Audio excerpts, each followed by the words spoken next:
अस्सलाम वालेकुम नाज़रीन, मैं हूं आपके साथ उज़्मा एजाज़ खान। न्यूज़ कैफ़े में मैं और मेरी टीम कहेंगे आपको खुशामदीद। कैसे हैं आप लोग? ठीक ठाक, खैरियत से, मोहब्बत के साथ, प्यार के साथ आपके दिन का आगाज़ हो चुका होगा। हमारा भी दिन बिल्कुल इसी तरह से शुरू होता है। अल्लाह ताला के बाबरकत नाम के साथ दिन का आगाज़ शुरू होता है। मोहब्बतें देते हुए, मोहब्बतें समेटते हुए घर से निकलते, अपनी मंजिलों की जानिब रवा दवा होते हैं और कुछ ऐसा लेके आते हैं जो आपके लिए फ़ायदेमंद हो और जो मेरे अपने लिए भी फ़ायदेमंद हो। मैं बार बार ये बात तो कहती हूँ कि सुबह सवेरे उठना चाहिए, अल्लाह ताला के साथ आपका एक कलाम होना चाहिए। जो बातचीत का एक ज़रिया होता है वो आप अल्लाह ताला के साथ ज़रूर करें। और एक और मैं आपको बहुत छोटी सी टिप देने जा रही हूँ, मैं ये वाली बात बाद में करूँगी। उठ के ना, चाहे कुछ भी हो, होता ये कि हम उठते हैं फटाफट बिस्तर से भागते हैं, लेकिन 1 मिनट पहले उठ जाएं या आधा मिनट पहले उठ जाएं और अपना बिस्तर ज़रूर उसको ना एटलीस्ट उसको अपना जो आपकी क्विल्ट होती है उसको बराबर कर दें। आप देखिएगा, ट्राई कीजिएगा, बहुत ज़्यादा फ़र्क पड़ता है आपकी पॉजिटिविटी में और आपके एक अंदर की आपकी जो फीलिंग है उसमें बड़ा फ़र्क पड़ता है। अपना रूटीन बना लें, कितनी भी देर हो रही हो, लेकिन बिस्तर को ज़रूर ठीक करके उतरें। बाकी जब चाहे आपके नौकर हो, जो भी कुछ हो, या आपकी मासी आती हो जो आपकी जितनी भी हाउस हेल्प हो वो आपका ख्याल रखती है या आपकी सफाइयाँ करती है, वो जो भी करती है, लेकिन ट्राई एंड टेस्टेड है, ट्राई ज़रूर कीजिएगा। लेकिन वही बात आती है कि अल्लाह ताला के साथ ज़रूर रुजू करके अपने घर से निकला करें, उनसे आफ़ियत मांगा करें, उनसे रिस्क मांगा करें।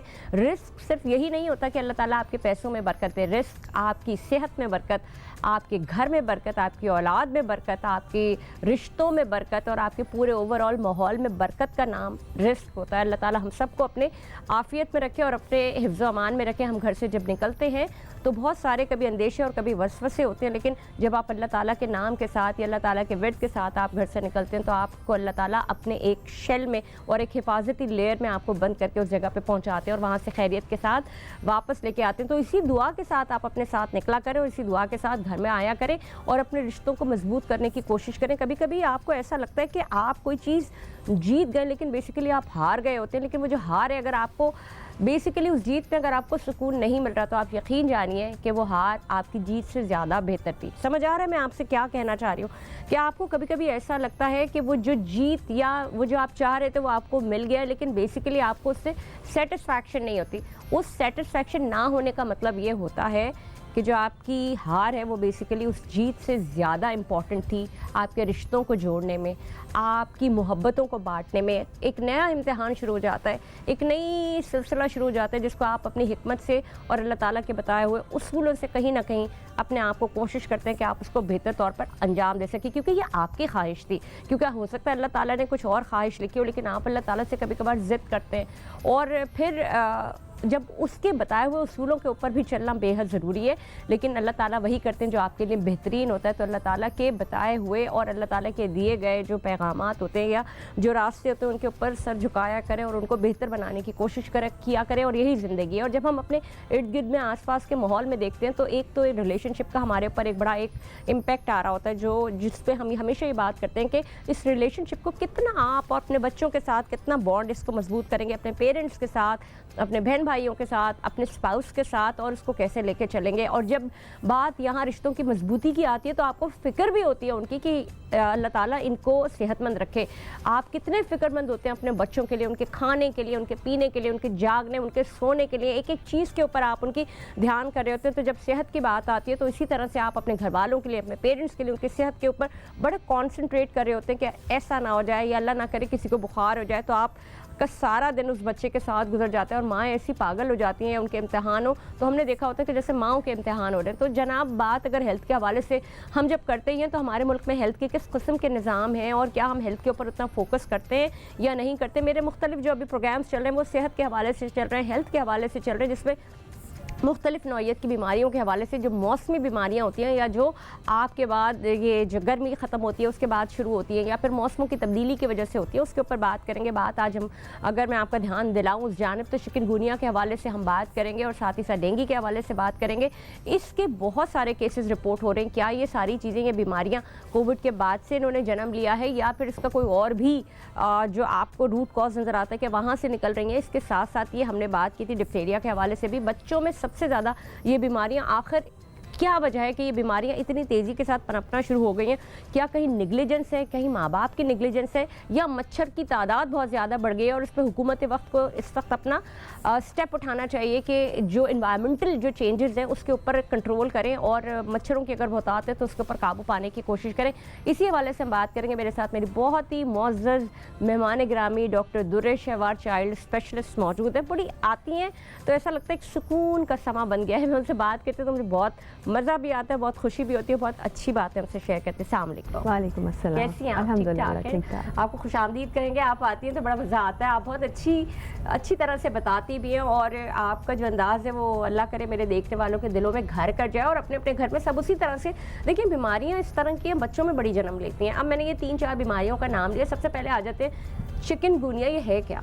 देखिए चिकनगुनिया एक वायरल डिजीज़ है जो मच्छर के कांटे से होती है। एक बड़ा मिसकॉन्सेप्शन इसके बारे में इस वक्त फैला हुआ है कि शायद चिकन के खाने से या गोश्त के खाने से जो ये स्प्रेड हो रही है। दोनों मिला दिया ना। तो एक्चुअली इसका मतलब होता है, चिकनगुनिया का मतलब है कि बेंड डाउन। ये इतना शदीद बॉडी के अंदर पेन करती है और दर्द करती है जॉइंट्स के अंदर कि बंदा जो है, या बच्चा हो चाहे बूढ़ा हो या जवान हो, वो नॉर्मल वॉक नहीं कर पाता या उसकी बॉडी इतनी बुरी तरह से मुतासिर हो जाती है कि वो बेंड डाउन या लाई डाउन पोजीशन में चला जाता है। इस वजह से इसको चिकनगुनिया कहा जाता है। होता ये मच्छर के कांटे से ही है, और जिस तरह से डेंगू है, मलेरिया है और चिकनगुनिया, तीनों का वेक्टर जो है यानी जो कॉज है एक ही है, मच्छर। और ये यूजुअली जैसे हम लोग कहते हैं कि रात के टाइम में ये मच्छर किसी भी वक्त आपको काट सकता है, ठीक है। यूजुअली देखा गया कि चिकनगुनिया और जो हमारा डेंगू का मच्छर है वो हमें सुबह के टाइम में, अर्ली मॉर्निंग, और जो सूरज गुरूब होने वाला टाइम होता है लेट नाइट, उसमें जो है वो ज़्यादा काटता है। अब इसमें हम बात, ठंडा मच्छर कहते हैं। बिल्कुल ठंडा मच्छर, ये बड़ा चालाक मच्छर होता है, सफाई वाली जगहों पे भी पाया जाता है, क्योंकि बहुत सी बीमारी हम कहते हैं कि ये जो है ये पावर्टी की वजह से होती है, गंदगी की वजह से होती है। लेकिन इस वक्त आप देखें चिकनगुनिया जो वो हर शहर के हर हिस्से में मौजूद है, तो इसका कोई, जिसको कहते हैं ना, इसमें से कोई तफरीक नहीं की हुई कि अमीर को मुतासिर करने के गरीब को। सफाई वाले एरियाज में भी मौजूद है और गंदगी में होता ही एक्चुअली मच्छर की वजह से। जैसे आपने भी कहा कि हमें इस पे जो है ना वो वास्ट लेवल पे काम करना चाहिए। देखिए घरों में तो मैं भी फ्यूमिगेशन करा लूँगी, 24 आवर्स जो है हमें इलेक्ट्रिक कॉइल्स जो है उसको जला के रखना चाहिए। हुकूमती सतह पर ये होना चाहिए कि तमाम एरियाज़ में वीकली नहीं तो फोर्टनाइटली जो है वो स्प्रे होना चाहिए, ताकि जो है वो मच्छर जो है वो जो है, और बिला वजह की झाड़ियाँ वाड़ियाँ ना जमाओ ना वहाँ ज़्यादा। जहाँ पे गंदगी है वहाँ पे कटाई हो, जैसे गार्डन है तो उसका भी आप ये देखिए, सेवरेज हमारे बहुत सी जगह है जहाँ पे सेवरेज लाइंस खुली हुई हैं, खुदाई हुई, तो वहाँ पे ये वो जगह है जहाँ पे ये आराम से जो है वो घर करते हैं, पूल्स होते हैं, जहाँ पे भी डैम पानी होगा, पानी कहीं पे भी खड़ा हो, चाहे वो साफ पानी हो गंदा पानी, वहाँ पे ये पनपते बहुत ज़्यादा है, इनकी ग्रोथ बहुत ज़्यादा होती है। और फिर एक और बात ये कि बहुत से लोगों में ये भाम है कि शायद चिकनगुनिया वायरस मच्छर के कांटे से होगा। अगर मिसाल के तौर पे मुझे चिकनगुनिया है और वो मच्छर नॉर्मल मच्छर है, लेकिन अगर उसने मुझे काट लिया तो अब उसके अंदर वो चिकनगुनिया वाले जरासीम चले गए हैं, मच्छर में चले गए जी। तो अब वो उसने काटा है तो आपके अंदर आए होंगे ना, अगर मुझे चिकनगुनिया है मिसाल के तौर पे, हाँ आई एम द कैरियर, मच्छर भी मुझसे, मतलब बहुत से लोगों को ये लगता है कि सिर्फ मच्छर से आता है, लेकिन इंसान भी वेक्टर जाता है। अगर मुझे मुतासिर हूँ मैं, तो अगर वो नॉर्मल मच्छर मुझे काटेगा तो फिर वो मच्छर जो है वो मैं स्प्रेड का बाइस मैं भी बन सकती हूँ। तो इसीलिए कहते हैं कि जिनको मलेरिया, चिकनगुनिया, डेंगू होता है तो हम उनको कहते हैं कि वो आइसोलेट रहें, बाहर ना निकले, ताकि उनकी वजह से, या एक घर में जब आ जाते हो आप देखें सब कहते हैं सबको एक के बाद एक हो रहा होता है, क्योंकि वो मच्छर तो नहीं है अगर मिसाल के तौर पे, तो लेकिन नॉर्मल मच्छर भी उस बंदे को काट के स्प्रेड करेगा तो पूरे घर को मुतासर करेगा। बात आ जाती है कि उसकी जो इब्तिदाई अलामात होती हैं, पहले तो मुझे वो बताइएगा। चिकनगुनिया और जिसको हम डेंगू कहते हैं, मोस्टली एक दूसरे के क्लोज टू दिस होते हैं। बिल्कुल, चिकनगुनिया, डेंगू और इस वक्त वायरल, एक नॉर्मल वायरल फीवर भी, क्योंकि मौसम चेंज होता है, बहुत चल रहा है। हाँ, ये तीनों चारों चीज़ों के अलामात जो है वो बिल्कुल सेम है शुरू में, बिल्कुल सबके अंदर, चारों के अंदर जो है वो तेज़ बुखार होगा जिस्म में। अच्छा, अब ये होता है कि जैसे चिकनगुनिया और डेंगू में बॉडी पेन ज़्यादा होता है, ठीक है, जॉइंट्स पेन चिकनगुनिया के अंदर इन्वॉल्व होंगे। बड़ा होगा या बच्चा होगा तो वो कहेगा कि टांगे टूट रही हैं, जिस्म टूट रहा है, वीकनेस शदीद हो जाती है, सेम। अच्छा, बहुत सी कोई भी वायरल डिजीज, देखिए सारी वायरल डिजीज ना मिलती जुलती होती हैं। वो कहते हैं ना 19-20 का फर्क होता है, तो डॉक्टर्स इसको या जो साइंटिस्ट हैं वो उसका नाम डिफरेंट दे देते हैं, और हर ईयर के ट्रीटमेंट भी एक ही होता है वायरल का, हाँ ऑलमोस्ट जैसे। लेकिन अगर मिसाल के तौर पे डेंगू या हम चिकनगुनिया की बात करते हैं तो उसके अंदर एक चीज़ और भी होती है। एक तो उसके अंदर रैश आता है, बारीक बारीक, जिसको हम पेटिकल रैश कहते हैं, जिस्म के ऊपर छोटे छोटे बारीक दाने। छोटे बच्चों में बहुत से लोग उसको मीजल रैश से जो है वो मिस कर रहे होते हैं। बड़ों में भी ये दाने निकलते हैं। अच्छा, ये रैश होता है, ये ड्राइनेस से तो नहीं होता ये ड्राइनेस होती है, वायरल रैश होता है। अच्छा, इसमें दूसरी चीज़ जो होती है डेंगू और चिकनगुनिया के अंदर प्लेटलेट का फॉल बहुत तेज़ी से होता है। ओके। तो इसके अंदर जो है ना वो डिहाइड्रेशन नहीं होनी चाहिए। तो हमारे पास जो भी पेशेंट आजकल आ रहा है वायरल भी है, तो हम उससे कहते हैं कि पानी का इंटेक बहुत अच्छा रखें। फ्रूट्स इस वक्त अल्लाह की नेमत है बहुत अच्छी मौजूद है, अंगूर है, अनार है, सिट्रस फ्रूट्स आपके पास में, तो उससे डिहाइड्रेशन नहीं होगी। डिहाइड्रेशन की वजह से बोन पेन, क्रैम्प्स और प्लेटलेट का फॉल बहुत ज़्यादा होता है। सही। तो जितना ये फॉल ज़्यादा होगा उतने सिम्टम्स वर्स होते चले तो जाएंगे। डॉक्टर साहब, मैंने जैसे एक हमारे मेरे हाउस हेल्प को किसी को कोई आया तो उसको चिकनगुनिया हो गया, 3 महीने उसका बेड़ा गरक रहा था। और जब वो मतलब उसके बाद वो जो बीच में कभी मैंने उसको देखा तो वो तो बिल्कुल हड्डियों का ढांचा हो गया था। एक्चुअली वो क्रॉनिक फेस में चले जाते हैं। अच्छा। यूजुअली होता है कि इसकी एक माइल्ड फेस है जो आपको विद इन 4 to 5 डेज में रिकवर हो जाती है, यानी ब्लड के अंदर की। अब जो जॉइंट इन्वॉल्वमेंट होता है, अब देखिए मिसाल के तौर पे कोई भी पेशेंट जिसके अंदर कोमॉर्बिड होगा, यानी अगर हम अडल्ट की बात करते हैं, डायबिटिक है, हाइपरटेंसिव है, या उसको आर्थराइटिस है, या उसको कोई और अंडरलाइंग डिजीज है जिसके उसकी ऑलरेडी वीकनेस है, तो अब वो वायरस जो है ना वो घर कर लेता है, उसने जॉइंट्स को इन्फ्लेम कर दिया। तो अब जॉइंट इन्फ्लेम्ड हो गया तो वो टाइम लेके जाएगा, वो 4 to 6 वीक्स में जाएगा। और कोई भी मेजर जॉइंट इन्वॉल्व हो जाता है तो डेफिनेटली चलने में दर्द होता है, वीकनेस हो जाती है उसकी वजह से। डेंगू और जितने भी वायरल डिजीज है इसमें आपका मुंह का टेस्ट भी थोड़ा सा खराब होता है, आपका इंटेक इतना अच्छा नहीं होता, तो उसकी वजह से वीकनेस जो है वो बढ़ जाती है। तो ये इनका कोई मौसम होता है? ये वाला सीजन जो हमारा जो सीजन चल रहा था जी, चेंज ऑफ वेदर, जो सितंबर अक्टूबर का महीना है, इसमें आपने लास्ट ईयर देखा होगा डेंगू का बहुत आउटब्रेक आया था। तो इस दफा भी डेंगू अब वो चेंज हो गया, उसका नाम चिकन है, तो डेफिनेटली ये आपको हम अगर ये कहें कि डेंगू की थोड़ी सी एडवांस फॉर्म है चिकनगुनिया। एक्चुअली मच्छर ही की काटे की वजह से, लेकिन सिम्टम्स क्योंकि इसमें ज़्यादा हो जाते हैं, इसमें जॉइंट इन्वॉल्वमेंट ज़्यादा होती है। डेंगू जो है वो आपको अगर करता है तो प्लेटलेट्स कम करता है, उसमें आंखों के अंदर दर्द और जॉइंट पेन जितना नहीं, तो बॉडी एक ज़्यादा होता है। तो कोविड में ऐसा होता था ना, हाँ, वो वाली बात है, सारी चीज़ें मिलती जुलती होती हैं। और चिकनगुनिया में जॉइंट इन्वॉल्वमेट ज़्यादा होती है, तो इस वजह से इसकी सिवियरिटी ज़्यादा होती है और रिकवरी भी थोड़ी लेट होती है। अब देखिए ना, पेशेंट आके कहता है मुझे चिकनगुनिया हो गया लेकिन मैं अभी तक ठीक नहीं हुआ। नॉर्मल वायरल जो है वो आपको 4 to 5 डेज में कवर हो जाएगा। मलेरिया का भी ये कि 3 to 4 डेज में आप एंटी मलेरियल देते हैं, फौरन से ठीक हो जाता है, कोई कॉम्प्लिकेशन डेवलप नहीं करते, तो ये सारी बीमारियां 4 to 5 डेज में रिकवर हो जाती हैं। ये आपने ठीक कहा, लेकिन मुझे ये भी बताइएगा कि कौन सा ऐसा मसला आता है जब आप मतलब इसमें जैसे कोविड होता था तो एंटीबायोटिक नहीं दी जाती, लेकिन डेंगू में और चिकनगुनिया में एंटीबायोटिक्स दी जाती? नहीं दी जाती, बिल्कुल भी नहीं दी जाती। इसमें भी वही वाली बात है कि एक तो मच्छर के काट से तो इसमें हम एंटी मलेरियल देते हैं। लेकिन अगर मलेरिया आपका हाई फीवर चल रहा है तो फिर उसको हम फीवर तोड़ने के लिए हमारे पास जैसे पैरासीटामॉल जो होता है, जो ओरल होता है, इसका इंजेक्टेबल फॉर्म भी आता है, हम वो देते हैं 4 आवर्ली या 6 आवर्ली देते हैं कंडीशन के ऊपर पेशेंट की। अच्छा, जैसे आपने बात की एंटीबायोटिक उस वक्त देंगे जैसे मिसाल के तौर पे जॉइंट इन्वॉल्वमेंट हो गई है, उसका इन्फेक्टिव मार्कर्स हमारे पास बहुत सारे होते हैं, जिसमें हम कहते हैं CPK है, ESR है, CRP, हम प्रोलैक्टिन है, ये हम करवा के देखते हैं। अगर ये बहुत ज़्यादा हाई आ रहा है, ये टेस्ट है, हाँ, इसकी बेसिस पे हम करते हैं। अदरवाइज तो सिम्टोमेटिक ही ट्रीट करना। और ये वाली वही पेशेंट है जिनमें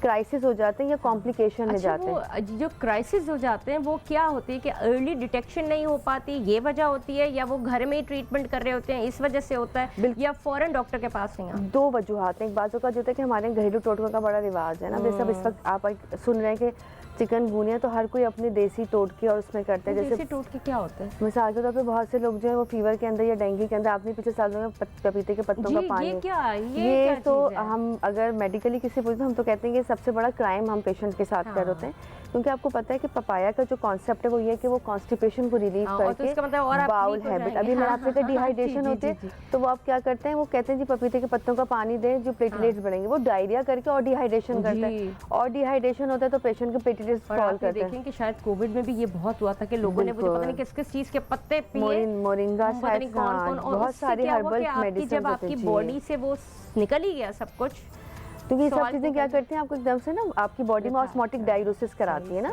तो गट की मोटिलिटी बढ़ाती है। लोगों को लगता है वायरस निकल, वायरस से निकलता है, आपकी डिहाइड्रेशन कॉज होती है। अब डिहाइड्रेशन होगी तो पेशेंट जो सडन कोलैप्स के साथ आ सकता है हमारे साथ, हाइपोवोलेमिक शॉक में पेशेंट हमारे पास आ रहे होते हैं, या ये डायरिया कर करके प्लेटलेट काउंट डिक्रीज हो जाता है, हेमाटोक्रिटिक होता है, CBC में वो बढ़ जाता है। ऐसा वक्त है कि जब हमें ये पता लगे कि जी हमें चिकनगुनिया हो गया, ये कैसे पता लगेगा कि हमें डॉक्टर के पास? देखिए यूजुअली तो हम कोई भी फीवर हो 2 से 3 दिन के बाद हम कहते हैं आप नॉर्मल सिम्टोमेटिक ट्रीटमेंट है, 24 से 48 घंटे के अंदर आपका फीवर सेटल नहीं हो, चाहे वो वायरल ही क्यों ना हो, आपको डॉक्टर से रुजू करना चाहिए। किसी भी आम जी आप बिल्कुल जनरल फिजिशियन के पास जाएं। और यूजुअली इसमें होता है कि हम 2 से 3 दिन तक एंटीपायरेटिक और एंटी एलर्जी देते हैं। ठीक है। और हर डॉक्टर ऐसा इलाज में हमें पता है कि आउटब्रेक है, तो वो यूजुअली कहते हैं कि 3rd डे पे अगर आपका फीवर सेटल नहीं हो रहा है तो कुछ बेस लाइन टेस्ट होते हैं जो हम लिख देते हैं, उससे डिटेक्ट हो जाता है, जिसमें CBC में पता चल जाता है कि प्लेटलेट काउंट कितना है, हेमाटोक्रिट कितना है, WBC काउंट कितना है। और ये क्या ये डेथ तक अल्लाह ना करे, क्योंकि बड़े आप 400-500 केसेस आ चुके हैं, 750 तक मोर्टेलिटी तो बहुत ज़्यादा होती है। हाँ, कुछ लोगों की डेथ्स भी हो गई। हाँ, मोर्टेलिटी है इसमें इतनी ज़्यादा नहीं, लेकिन डेफिनेटली देखें अगर प्लेटलेट काउंट सेकेंडली ड्रॉप करते तो प्लेटलेट्स क्या करते हैं, हमारे अंदर खून जमा करने की सलाहियत रखते हैं। अगर प्लेटलेट्स कम होंगे तो कहीं से भी ब्लीडिंग के चांसेस हो जाते हैं। और ये प्लेटलेट्स 50 यूजुअली जिसका काउंट है वो 1.5 लाख से ज़्यादा होना चाहिए। 1 लाख से नीचे आता है तो हम अलर्ट हो जाते हैं डॉक्टर्स, और 50,000 से तो नीचे पे हम लोग कहते हैं कि पेशेंट या बच्चा जो भी है वो it should be on the in ICU with monitoring. उसमें फिर हम 12 वाली प्लेटलेट मॉनिटर करते हैं। और हमारे पास कुछ मार्कर्स होते हैं जिसमें हम देख रहे होते हैं कि बच्चे की या अडल्ट की कोई जो क्राइसिस में अगर जाए प्लेटलेट गिर रहे हैं। बहुत से पेशेंट ऐसे होते हैं कि उनके 20,000 तक भी जाते हैं लेकिन कोई सिम्टम्स नहीं है, तो फिर हम उनको सिर्फ मॉनिटर करते हैं with good hydration. IV fluid बहुत अच्छे से जाना चाहिए, तो वो फिर IV के थ्रू ही देते हैं। IV के थ्रू देते हैं ताकि वो हाइड्रेट और अगर अल्लाह ना करे प्लेटलेट बहुत काउंट डिक्रीज हो जाता है तो फिर हम उसमें प्लेटलेट ट्रांसफ्यूजन भी करनी पड़ती है। जिनको बहुत हाइड्रेट किया जा रहा होता है और ICU में भी होते हैं, वो सेपरेट भी होते हैं, तब भी अगर आपको लग रहा है कि प्लेटलेट्स नीचे जा रहे हैं तो उसकी क्या वजह होती है? वो बेसिकली जब बॉडी के अंदर पेशेंट के अगर चला गया तो क्राइसिस के अंदर चला जाता है, जिसको हम कहते हैं अगर चिकनगुनिया क्राइसिस के अंदर है पेशेंट, या डेंगू हेमरेजिक फीवर के अंदर पेशेंट चला गया, तो फिर वो तो फौरन उसमें हमें होता है कि हम सेप्टिक शॉक ट्रीटमेंट कर रहे होते हैं। फिर हम उसमें उसको IV फ्लूइड भी देते हैं, प्लाज्मा एक्सपेंडर्स भी दे रहे होते हैं, प्लेटलेट भी ट्रांसफ्यूज कर रहे होते हैं। वो सब चीज़ें फिर हम अकॉर्डिंग टू द लैब और कंडीशन ऑफ द पेशेंट जो है हम कर रहे हैं। डॉक्टर साहब, हमने इतनी काफ़ी हद तक बात कर ली और इसको हम जो सिम्टम्स भी आपने बता दिए, अब ट्रीटमेंट की जानिब आते हैं। अगर फ़र्ज़ करें कि आपने कहा कि जब हमें ऐसा लगता है कि अब प्लेटलेट्स कम हो रहे हैं तो फिर हम उसको एडमिट करते हैं, आइसोलेट कर देते हैं। घर में रहते हुए क्या प्रिकॉशनरी मेजर्स लेना चाहेंगे? फीवर के लिए डेफिनेटली आपने एंटीपायरेटिक कोई भी आपके पास पैरासीटामोल टाइप की जो चीज़ होती है टैबलेट, वो आपने हम कहते हैं 4 to 6 आवर्ली आप लें अकॉर्डिंग टू द वेट। ठीक है। और उसके साथ anti allergy according to the weight definitely ये बड़ी जरूरी बात है। इंपॉर्टेंट मिसाल के तौर पे जैसे किसी का वजन अगर 50 किलो है तो वो तो पैरासीटामोल 1 खाएगा, लेकिन किसका वजन अगर 50 से ज़्यादा, नहीं अभी भी नॉर्मल आदमी भी अगर किसी का वजन 50 kg है तो उसे एक ही पैरासीटामोल, 150 तो डॉक्टर्स और सब जगह पे 2 पैरासीटामोल। अडल्ट्स के में जो है वो वाली बात है, तो 20 अडल्ट्स में फिर वो 20 mg से करके उसको ट्वाइस अ डे या 2 टैबलेट्स कर देते हैं। अच्छा, वो नॉर्मल आम हालात में अगर अंडर 50 है तो 1 टैबलेट, ओवर 50 तो 2 टैबलेट्स। ओ अच्छा सर, केजी के हिसाब से। और अगर कोई है ही 40 kg तो का फिर तो वो 1 ही लेगा, तो वो 1 ही लेगा, वो 1 लेगा, फिर वो 6 आवर्ली लेगा। ओके। फिर ये होता है कि मिसाल के तौर पे अगर ये 10 mg पर kg के हिसाब से डोज, अगर किसी को जैसे आप करें 2 टैबलेट्स है तो फिर वो doctor according to weight double कर देता है डोज 20 mg के हिसाब से। वो आप 4 to 6 आवर्ली लें, एंटी एलर्जी को अच्छे से लें, फॉलिक एसिड की टैबलेट, क्योंकि फॉलिक एसिड क्या करता है आपके प्लेटलेट्स को थोड़ा बढ़ाने में मदद करता है और गिरने में जो है वो उसको रोकता है। ठीक है। पानी का इंटेक बहुत अच्छा होना चाहिए। हम तो जो भी पेशेंट आज करा रहे हैं हम कहते हैं फ्लूइड इंटेक लें, वो कहते नहीं, क्योंकि लोगों को लगता है सादा पानी मुश्किल, तो हम कहते हैं ORS पी लें। डिहाइड्रेशन नहीं होनी चाहिए। तो इस वक्त अलग जूसेस भी चल रहा, जूसेस भी चल, चाय वगैरह सब चल, चाय से थोड़ी सी डिहाइड्रेशन जो करती है, चाय और कॉफी वो डिहाइड्रेशन करती है, तो रीजन क्या है कि वो आपको अंदर से कैफीन है तो उस तरह से यूरिन डायूरेसिस कराती है ना, कॉफी है, चाय है, ग्रीन टी, ये थोड़ा सा डायूरेसिस कराती है तो डिहाइड्रेशन होने के चांसेस होते हैं। नॉर्मल प्लेन वाटर जो अल्लाह में की सबसे बेहतरीन नेमत है वो आप बोल लीजिए। फ्रूट्स इस वक्त बहुत अच्छे हैं, अंगूर उसके अंदर आपके अंदर नॉर्मल शुगर इसके अंदर क्वांटिटी, तो आपको ना वीकनेस होगी ना डिहाइड्रेशन होगी, और जो कमजोरी होती है ना, नौजिया, आप कुछ नहीं खा पा रहे। डॉक्टर साहब अब ये बहुत सारी चीज़ें थोड़ा सा आउट ऑफ द वे, मैं आपके बात बीच में से काट के इसलिए पूछ रही हूँ कि बहुत दफ़ा ये होता है कि फ्रूट खा रहे हैं, आपको फ्रूट इंटॉलरेंट हो गए अब आप फ्रूट भी नहीं खा सकते। ये मैं वो सारी बातें इसलिए पूछ रही हूँ कि आपने कहा ये सारी चीज़ें, लेकिन इनके साथ साथ अब ये चीज़ें भी आपकी ज़िंदगियों में शामिल हो गई, उसकी रीज़न क्या है? यानी कि अब मैं अगर 5-6 दानों से ज़्यादा अगर मैंने कोई 10-12 दाने खा लिए अंगूर के, तो मेरे एक जगह पे दर्द शुरू हो जाता है, या कोई भी फ्रूट अगर खा लिया तो मुझे दर्द शुरू हो जाता है, या अगर आपने मिल्क ले लिया तो आपको दर्द शुरू हो रहा है, या फिर इस तरह की ऐसी चीज़ होती है कि फिर आप थोड़ा डरने लगते हैं, या अगर आपने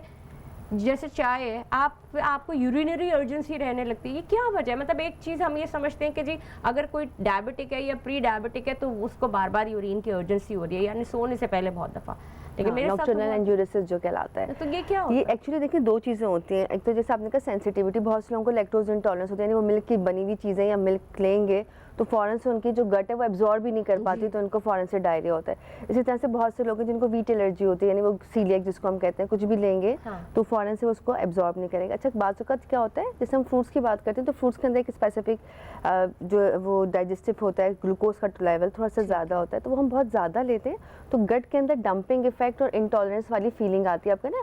जैसे आपने कहा 5 से 6 दाने तो खाने के उसके बाद खाना तो आपको लगता है ओवर ईट, हम खाना तो आराम से हजम करते हैं, लेकिन फ्रूट्स में ये चीज़ फ़ौरन से आती है, क्योंकि फ्रूट्स के अंदर आपके अंदर ना इंस्टेंट शुगर और इंस्टेंट जो है वो कैलोरीज बढ़ती हैं एकदम से। ये भी मुझे बताइएगा कि वो जो आपने कहा ना कि वो ज़रूरी नहीं है कि आपका स्टमक अपसेट हो रहा, वो नहीं होता, लेकिन वो जो आपके बीच की जगह है ना, मैं दर्द डंपिंग इफेक्ट की वजह से होता है। डंपिंग इफेक्ट से गेस्ट्राइटिस टाइप की फीलिंग होती है। तो हम यूजुअली कहते हैं कि आप फ्रूट्स जो है ना वो अर्ली मॉर्निंग लें, इवनिंग में लें और मगरिब के बाद लेना थोड़ा अवॉइड करें, क्योंकि फ्रूट्स के अंदर फाइबर कंटेंट बहुत ज़्यादा होता है, तो वो डाइजेस्ट करने के लिए थोड़ा सा हमें गट का एक्टिव होना जरूरत है। हमारी गट यूजुअली मॉर्निंग और इवनिंग में काम अच्छा करती है, इवनिंग के बाद थोड़ा सा स्लो डाउन हो जाती है। तो अब जैसे खाना खाता हूँ, यूजुअली हमारा जो ट्रेंड देखा गया पाकिस्तानियों में वो ये है कि हम हर चीज़ रात में ज़्यादा खाते हैं। हमारे जो है ना, एक जो आपको दिन ना बहुत भाग दौड़ वाला दिन, बिल्कुल, और यूजुअली हमारा लाइफ स्टाइल भी कुछ ऐसा है कि सब लेट उठते हैं, तो वो जो सारा है भाग में, फिर ऑफिस भाग रहे हैं, हॉस्पिटल, जो भी जिसकी एक्टिविटीज है, तो फ्री टाइम सबको रात में बैठ के मिलता है। यूजुअली रात में हमें लाइट डाइट लेनी चाहिए, चाहे आप नॉर्मल रूटीन में भी हो, हेल्दी लाइफ स्टाइल भी हो। तो हम थोड़ा ये भी करते हैं, जैसे मैं आपकी बात कि अगर आपने हम लोग जो है ना वो अर्ली डिनर करने वाले लोग हैं, जैसे 7 बजे सब क्लोज हो गया, this is the perfect time, ठीक है ना, 7 बजे क्लोज हो गया, लेकिन उसके बाद आपको क्या होता है कि वो मंच करना है ना कुछ, अगर आप जाग रहे हैं तो 7 बजे खाने का मतलब है 9:30 आप सो रहे हैं, तब तो आपको ये समझ आती हैं चीजें। अगर आप 7 बजे खाना खाने के बाद रात 12-1 बजे सो रहे हैं तो आप डेफिनेटली, क्योंकि वो आपकी डिमांड बॉडी तो चल रही है ना, कैलोरीज यूटिलाइज हो गए, उसमें क्या खा रहे होते हैं, फ्रूट खा रहे होते हैं, तो हाँ ये ना इसी की वजह से आपको जो पेन होंगे, देखें आपका जो बॉडी है उसने तो कह लिया कि अब मेरा डाइजेस्टिव सिस्टम हो गया, मुझे पॉज है, क्लोज हो, ताला लग गया, लेकिन क्योंकि हम जाग रहे, देखिए अर्ली डिनर के बाद आपने अर्ली स्लीप भी करनी है ना, हम स्लीप तो वही 1 बजे तक करते हैं, तो बॉडी ने तो उसको यूटिलाइज कर लिया, अब वो कहेगी मुझे फिर से कोई ना कोई शुगर डिमांड है, तो फिर वो मंच करते वक्त जब हम खाते हैं तो डेफिनेटली हमें इस तरह की चीज़ें होती है। उसमें यह है कि आप लाइट चीज़ को इस तरह की ले लें, फ्रूट्स से बेहतर मुझे लगता है कोई चीज़ ऐसी कोई है नहीं, लेकिन उसमें आप लाइट फ्रूट्स लें, जैसे सिट्रस फ्रूट्स आप आने वाले, वो आपको थोड़ा लाइट रहेंगे, ठीक है, उसमें क्योंकि वो होता है वाटर होता है, तो वो फिर आप यूरिन आता है, वही डेफिनेटली तो आपको एक्सपीरियंस लाइफ स्टाइल को मॉडिफाई करना चाहिए, वो ज़्यादा अच्छा होता है। मेरे ख्याल भी यही, क्योंकि फिर आपको चीज़ें नहीं, आपको ओवरऑल चीज़ों के तरफ जाना पड़ता है, और लेकिन हम क्या करें, हमारे साथ तो मसाइल ये है कि अगर हम चलो 9:30, 10, 10:15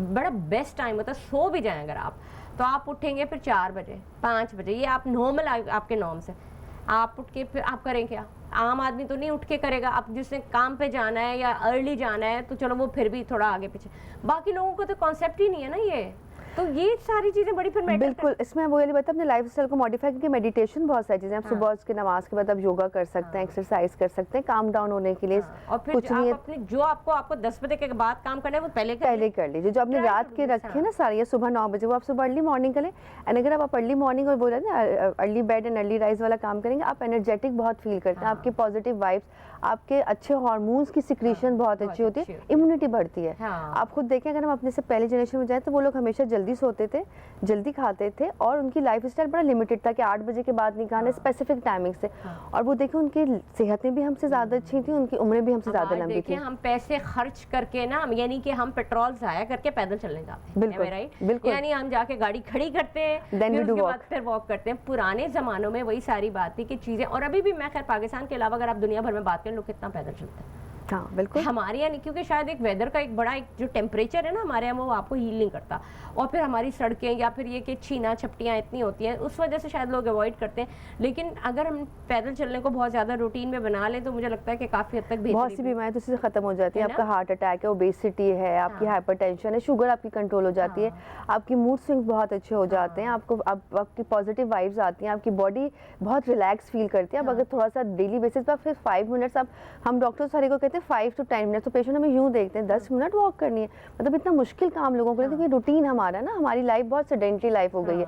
दूसरा सबसे बड़ा कल्पिट हमारा मोबाइल है, कुछ नहीं होता तो हम फौरन से उठा लेते हैं मोबाइल, फिर सोशल मीडिया में, वो फिर हमें बहुत रील्स का एक नया ट्रेंड आ गया, एक के बाद एक आप रुकते ही नहीं है, लेकिन you should have to stop yourself. ये बहुत सारी चीजें इसमें बीमारियों की रोकथाम में काम आती है, साथ साथ ये कि वही बात आ जाती है कि साइकिल्स का रिवाज ही नहीं है। बिल्कुल, कितना जरूरी है आपकी, अगर आप एक जगह से दूसरी जगह जा रहे हैं तो वो एक तो आप सेव भी कर रहे हैं और फिर आप ये कि आपकी एक्सरसाइज कितने मज़े की हो रही है। तो ट्राई टू डू दिस। अब ये एक इंसान को सोचना और करना भी चाहिए। ये सारी सब चीज़ें हम कहते हैं कि वो एहतियात इलाज से बेहतर है। तो वही मैं यहाँ पे अगर आना चाहूँगी कि जब आप अपने बच्चे को, एक माँ कितना मोहतात हो के अपने बच्चे की जब छोटा होता है तो परवरिश करना शुरू करती है, तरबियत का ख्याल रख रही होती है, तो सेहत के हवाले से उसको किन चीज़ों को बहुत ज़्यादा मद्देनजर रखना ज़रूरी है इस पैटर्न के साथ कि जो 18 महीने का एक आपका जो वैक्सीनेशन कार्ड होता है उसके साथ साथ। देखिए, अगर बोले में सब जो भी बच्चा पैदाइश से लेकर 2 साल तक, उसको सबसे पहले माँ का दूध मिलना बहुत ज़रूरी है। तो उसकी क़ुव्वत मुदाफ़त को, सेहत को बेहतर करेगा। वैक्सीनेशन का होना बहुत ज़रूरी, जो हमारी एक्सपेंडेड प्रोग्राम ऑफ इम्यूनाइजेशन की वैक्सीनेशन है 18 मंथ तक, जिसका आपने भी जिक्र किया। उसके बाद कुछ बूस्टर्स हैं जो लगना बहुत ज़रूरी होते हैं। इसके साथ बच्चे की सेहत का ख्याल बहुत रखा जाए। हमारे 6 मंथ तक माँ एक्सक्लूसिव फीडिंग कराते हैं, उसके बाद जो है वो वीनिंग इतनी प्रॉपर नहीं होती है। जंक फूड्स का जो है वो इंट्रोडक्शन बहुत ज़्यादा होता है, या जो देते भी चीज़ें वो दूध की ही बनी हुई देते हैं, जिससे बच्चों को आयरन नहीं जाता, विटामिन डी की डेफिशिएंसीज हो जाती हैं। तो लाइफ स्टाइल मॉडिफिकेशन जो चीज़ आप शुरू में सेट कर देते हैं ना, वो बहुत अच्छी होनी चाहिए। 2 साल तक बच्चे की डाइट में जो है ना वो शुगरी आइटम्स का जो है ना वो इंटेक नहीं होना चाहिए, इससे बच्चे हाइपर नहीं आना चाहिए। हाँ, बिल्कुल। 1 साल तक तो हम कहते हैं sugar free, salt free and honey free, natural taste of the fruit बच्चे को देना चाहिए, ताकि उसकी जो टेस्ट बड्स है वो उसके यूज टू हो जाए और फिर बच्चा आराम से हर चीज़ लेने का आदी होगा। उसके बाद बच्चे की आपने मील पोर्शंस को जो है वो डिसाइड करना है। ब्रेकफास्ट में आपका प्रोटीन पोर्शंस, कार्बोहाइड्रेट्स अच्छे से होना चाहिए। स्लीप पैटर्न बहुत इंपॉर्टेंट, जो हमने बात की ना, ये स्लीप पैटर्न आप देखें जिनके बचपन से सेट होते हैं ना, वो कहते हैं हमें तो बचपन से आदत है। बचपन की आदत ना बड़ी मुश्किल से छूटती है बॉडी से, लोग कहते हैं। तो आपने सेट करना है। आपने बच्चे का 8 आवर्स 6 to 7 आवर्स की प्रॉपर स्लीप होनी चाहिए। जो बच्चा अगर स्कूल जाता है तो उसको ऑन बेड 7 to 8 PM पे होना चाहिए। अच्छा, तो आप इस चीज़ को थोड़ा प्रमोट करती हैं कि बच्चे आके थोड़ी देर सोएं? स्कूल से आके डेफिनेटली पावर नैप होना चाहिए, ताकि बच्चा जो बॉडी एक्सरसाइज करता है। क्या होती है पावर नैप? आधा घंटा? Yes 30 to 40 minutes more than sufficient है। बहुत से बच्चे माएँ कहती नहीं सोते, तो हम कहते हैं ठीक है, अगर वो नहीं सो रहे तो फिर आप उनको शाम में जो है वो अर्ली सुला दें। हाई टी जरूरी होनी चाहिए शाम की चाय, जैसे हम लोग पीते हैं, उसमें स्नैक्स होने चाहिए बच्चों को ना। स्नैक्स भी वो होने चाहिए, मतलब आप बाजार से जो स्नैक्स आते हैं वो नहीं, वो नहीं। इससे बहुत से लोग कहते हैं ना कि हम फ्रोजन फ्रूट्स लेने, वो भी नहीं। हेल्दी फ्रूट्स होने चाहिए सारी। बिल्कुल। बहुत बहुत शुक्रिया डॉक्टर साहब, डॉक्टर दुरुश शहवार ने इतनी मुफीद मालूमात। मैं ऐसा लग रहा होता है मुझे बाद में ये लोग कहते होंगे कितना पूछती है, लेकिन मुझे कुछ चीज़ें क्योंकि समझ में आ रही होती है और मैं जल्दी जल्दी कोशिश करती हूँ कि आप तक वो इन्फॉर्मेशन दे दूँ। वो सवाल जो मेरे जहन में वो आप लोगों के जहनों में भी आते होंगे, ताकि अपने बच्चों को बताया जा सके। तो जनाब, आज के प्रोग्राम में अब तक के लिए कोशिश की थी कि बेहतर मालूमात आपको दी जा सके। मुझे दीजिए इजाजत। मैं हूं आपके साथ उस्मा एजाज खान। पाकिस्तान जिंदाबाद।